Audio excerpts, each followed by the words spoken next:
हर साल लाखों बच्चे यूपीएससी आईएएस के एग्जाम की तैयारी करते हैं और इन लाखों बच्चों में हजारों ऐसे बच्चे होते हैं जो इसलिए यूपीएससी की तैयारी करते हैं कि उन्हें लगता है कि एक बार आईएएस आईपीएस बन गए तो हमारे साथ जाति के नाम पर भेदभाव नहीं होगा। क्या यह सच है? अगर सच है तो ऐसा क्यों हुआ कि हरियाणा काडर के आईजी रैंक के एक आईपीएस अधिकारी पूरन कुमार जी सुसाइड करते हैं, 9 पेज का सुसाइड लेटर छोड़ते हैं और उसमें वो ऐसा कहते हैं कि उनके साथ जाति के नाम पर भेदभाव हो रहा था, उनके साथ डिस्क्रिमिनेशन हो रहा था।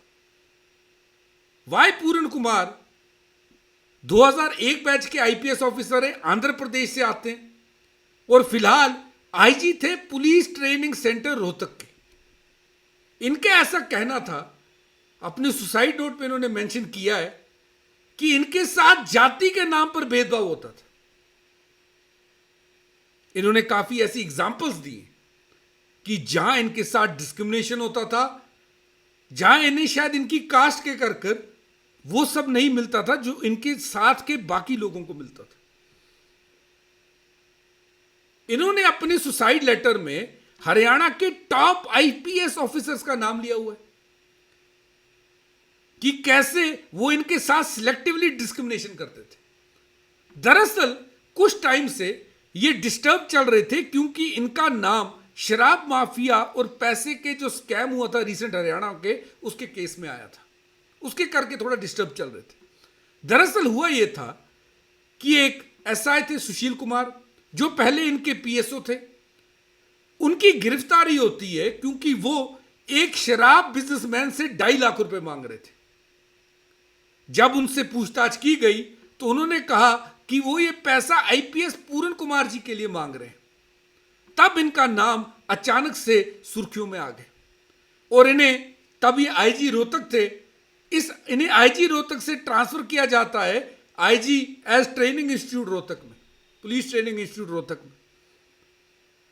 इस चीज के करके काफी ज्यादा परेशान चल रहे थे, लेकिन ये पहली बार नहीं था जब ये खबरों में थे। पिछले साल अप्रैल में इन्होंने अपनी गाड़ी, जो इन्हें पुलिस सर्विस के दौरान गाड़ी दी गई थी, उसे इन्होंने रिटर्न कर दिया।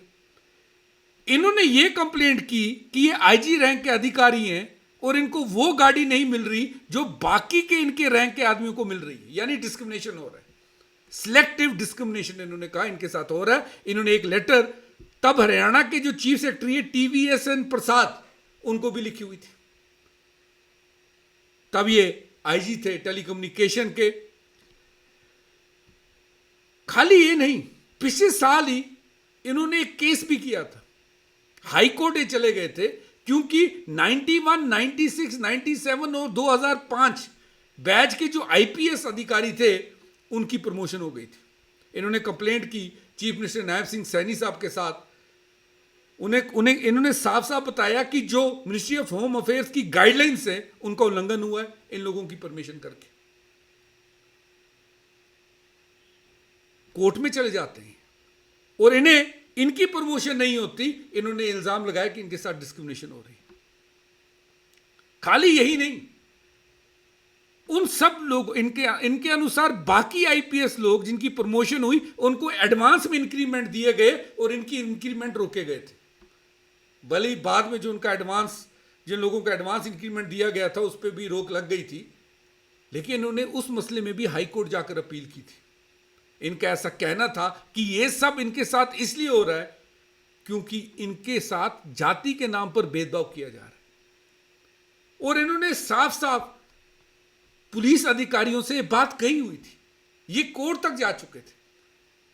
तो मैं आप लोगों से पूछ रहा हूं, जो लोग ये कहते हैं कि एक बार कोई आईएएस आईपीएस हो जाए तो ये जातिगत व्यवस्था से वो ऊपर उठ जाता है, क्या ये सही है?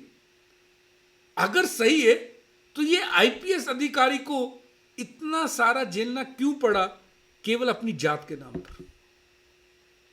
आगे बढ़ने से पहले आपके साथ एक चीज शेयर कर दूं, यदि आप यूपीएससी की तैयारी कर रहे हैं तो अनअकैडमी आपके लिए सब्सक्रिप्शन लाया केवल 19,999 रुपए में। इस 1 साल की सब्सक्रिप्शन को हम लोग आपको फ्री में 1 साल की और दे रहे हैं, यानी 12 महीने की फ्री एक्सटेंशन भी आपको मिल जाएगी। इंडिया से टॉप एजुकेटर्स इस प्राइस में पढ़ने का बेहतरीन मौका है।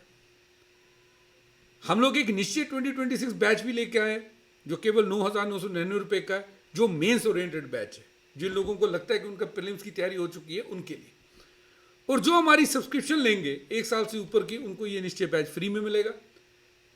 आपको बता दूं कि अनअकैडमी के बैचेस हिंदी, इंग्लिश और इंग्लिश लैंग्वेज में स्टार्ट हो चुके हैं। जल्दी से डिस्क्रिप्शन में दिए गए लिंक पर क्लिक करके एनरोल करिए खुद को और बेस्ट एजुकेटर से पढ़िए। आगे बता दूं, पूरन कुमार जी की जो पत्नी है अमनीत पी कुमार, वो भी एक सीनियर आईएएस अधिकारी हैं, करंटली जापान में थी।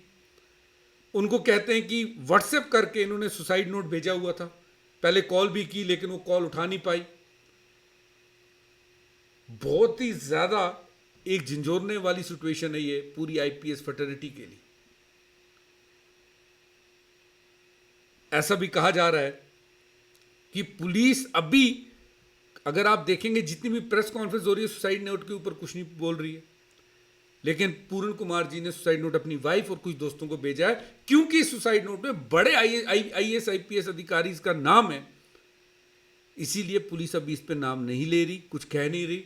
लेकिन पुलिस ने यह जरूर कहा है कि इन्वेस्टिगेशन चल रही है और जल्दी ही हम लोग पूरा खुलासा करेंगे। आपका इस इशू के बारे में क्या कहना है, मेरे को कमेंट करके जरूर बताइएगा। Thanks for watching Unacademy, let's crack it guys.